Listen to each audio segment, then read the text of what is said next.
Hello everyone, it's Christine and we're back for our stitch along, and we are continuing with knots that start with C. So we did Chinese knot yesterday and we're moving on to colonial knot today. So I've marked out my colonial using my friction marker.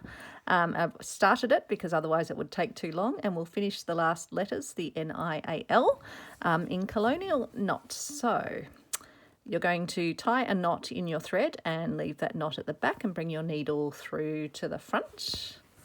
Hope you're all having a great day or a great evening. Now you've got your thread.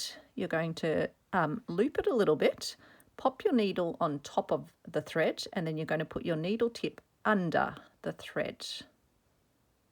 Then you're going to take your thread over the top of the needle and back under. So you're getting a sort of figure of 8 shape. You're then going to pull that tight, slide it, let it slide a bit up the needle, put your needle back into the fabric, not in the exact same hole that you came out, as close sort of to it as you can get. You're then going to hold your thread tight and you're going to pull it through. So let's show you that again. Going to pop your needle out. You're going to make yourself a little loop, put the needle on top of it, put your needle tip underneath where the thread is, then take the thread over the tip of the needle, pull it tight around the needle, put the needle tip back into the fabric as close to the thread but not in the exact same hole, and then you're going to pull it through while you're holding the thread with your thumb. Again, you're going to make your loop, put your needle underneath, put your thread over the top to make your little figure 8, angle the needle back in, and you could probably use the same technique that I was using yesterday, where you then stick it into your surface underneath and then pull it through that way if you want to.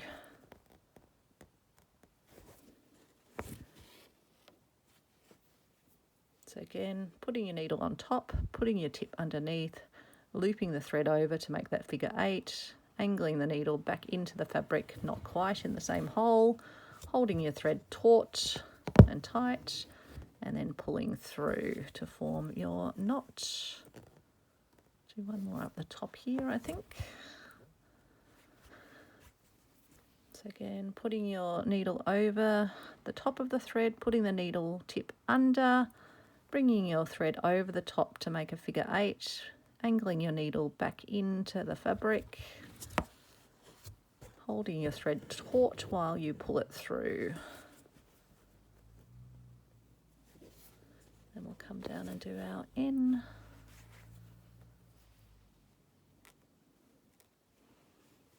So it's just getting that figure of 8 first, and then you're ready to go on.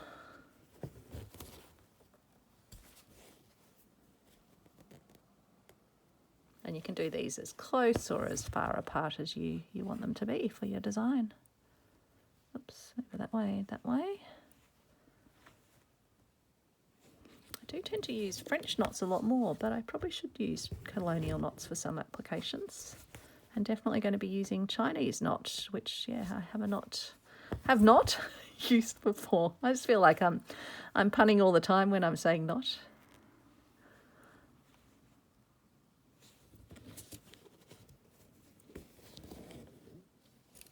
Tell me in the comments what you've been up to stitching. Are you stitching along with this stitch along? Are you doing a few of the stitches from it? Are you using them in any of your projects?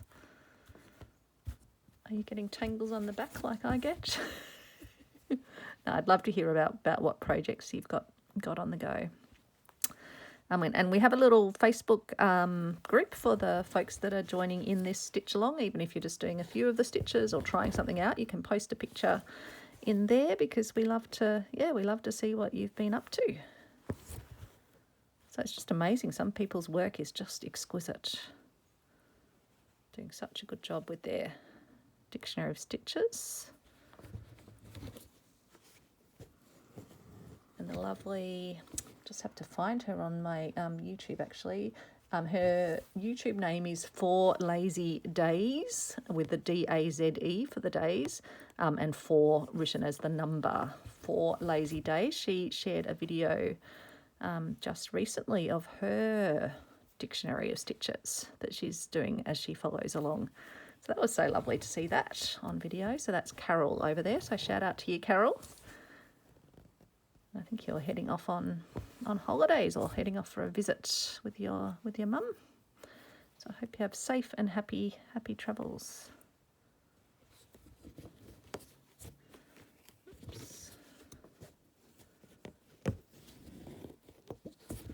Ooh, a little knot. What have we got going on here? Let's see if we can untangle our knot before we pull it through. What's going on here? Okay, I think we're okay. Yep, we got it untangled. It's just the end was just catching a bit.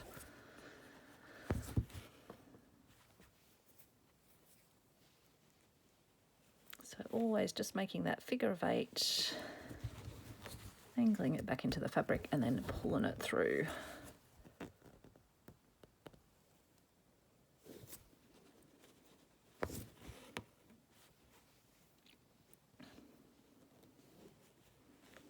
You know, I've definitely been using my new stitches on my Stitchery swap squares that I've been making. And I do need to get back to my Roxy Journal of Stitchery treasure hunt because that's been a bit neglected with all these other exciting projects on the go. But it's all right, that's a 6-month project, so I can kind of get into. And I am waiting a little bit to see what the various prompts are. This week's one, or this fortnight's one, is favourite fabric. So there's so much, again, a bit like the lace one, so much you could do and so many different ways. I'll be able to incorporate that throughout the project. So I'm not feeling too much pressure to have to sort of rush in and do things.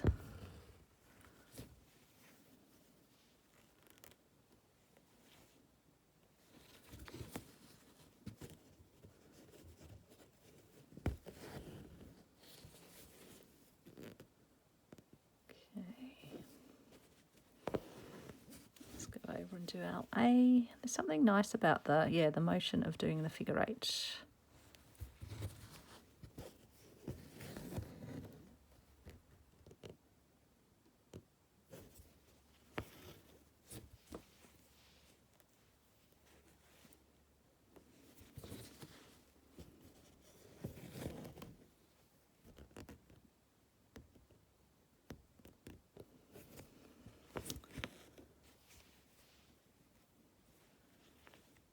Thread, this razzle does tend to sort of start as you get towards the end of it, starts to loosen itself up a little bit. So okay, I save any of my ends and they can make very pretty bird's nests at some point, or other aughty creations. The ORT jar, as it's called, where you put all your little loose thread bits, leftover threads that you can't use for anything else. Some people joke that they're the sort of ought-to-use jar. Ought to use.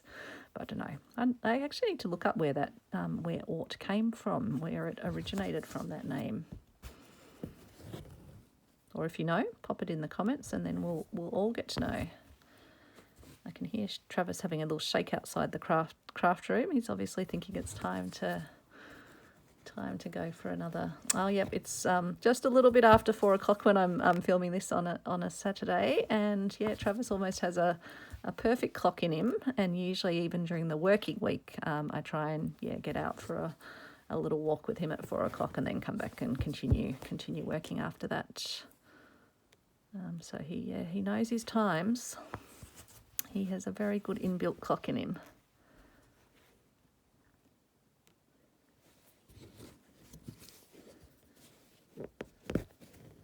To see if we can get the L done. I don't know how it's going to go because we are running low on our thread. So if we run out of thread, I won't make you watch me. Oops, that way, and then that way.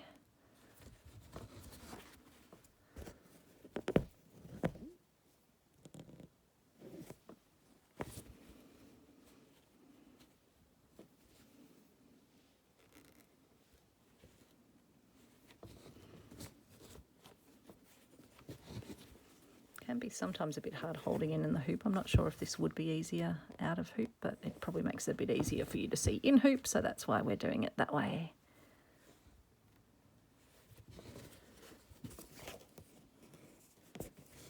Okay, just come back and we'll finish off our L if we can.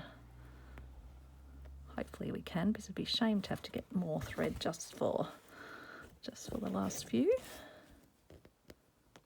If I leave them a bit looser, they'll take up a bit more space. So hopefully it's just another 2 that we need to do.